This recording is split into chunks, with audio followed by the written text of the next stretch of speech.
the corporate enterprise, regardless of at what level it's operating, should be subordinated to a set of hypothetically ethical principles. And that's often brought forward under the guise of stakeholder capitalism, is that merely serving the shareholders' interests isn't sufficient, that corporations should be required, or at least encouraged, but generally required, to take a much broader view of the world, and they should subordinate their corporate concerns to, well, let's walk through it, environmental issues. Well, what does that mean? Well, in principle, what it means is that we accept that the corporations are required to accept the story that the world on the environmental front is hovering on the brink of disaster, positive feedback or tipping point induced disaster, the cause of that is unidimensional, and the cause essentially is overproduction of carbon dioxide, and that's such a pressing problem that all other issues should be subordinated to its diminishment as rapidly as possible. And then there's other environmental concerns that might come out of that. But the fundamental issue here is that all corporate enterprises and activities should be subordinated to this radical environmentalist viewpoint. And then on the social front, what you have brought into the fold is essentially the diversity, equity, and inclusivity movement in all of its tentacular splendor. And there's an association with a particularly quite radical left-wing view of the world that gets brought into the corporate domain on that front, insisting that people should be identified primarily by their race or their sex or their gender or their sexual preference, and that identification constitutes grounds for the distribution of resources and position.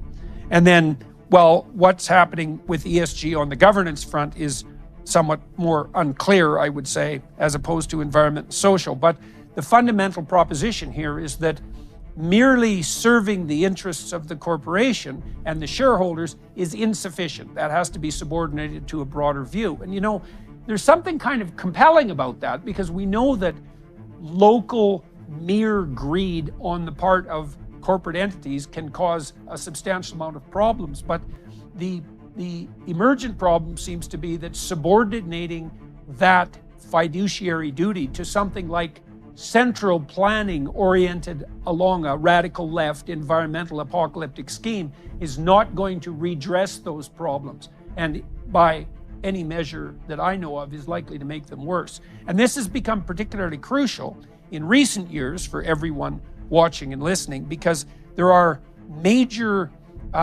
hedge funds in particular, BlackRock and Vanguard foremost among them, and they control a staggering amount of investment money, an almost incomprehensible amount of investment money.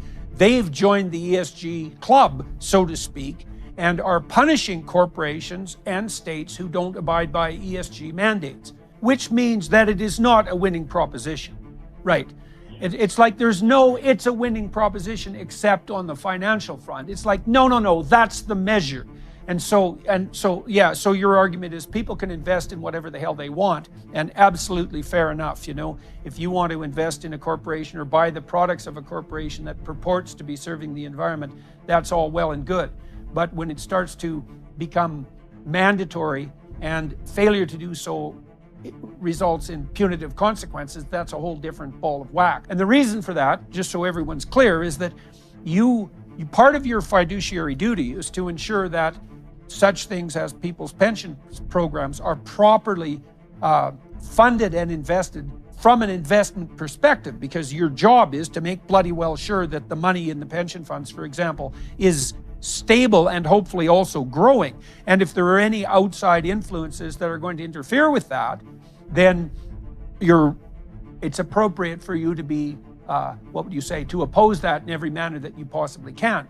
And so that's sort of where we're at the moment, as far as I can tell. People listening might think, well, wouldn't it be good if we could move away from coal? And, I think you can make an argument on that front in some ways if you're very careful that the careful replacement, for example, of coal with liquid natural gas might be a net good, all things considered, in some situations. And then the possible replacement of liquid natural gas, even with nuclear.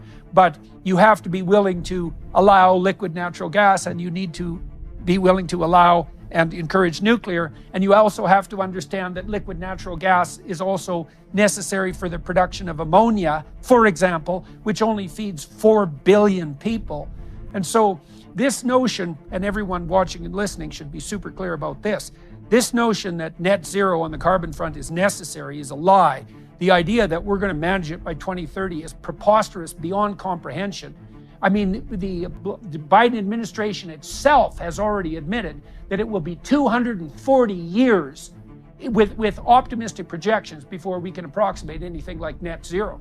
So all this is just a complete bloody lie. And you might say, well, you know, it's no worse a lie than many other lies than we've been told, and I suppose that might be true, except that what we're seeing in places like Germany, for example, is that as we move hypothetically towards these idiot pathological net zero sloganeering propositions, we get more unreliable power at a much higher cost, like 4 to 5 times as high, so that industry starts to move to places like China, which, by the way, don't have the best environmental regulations.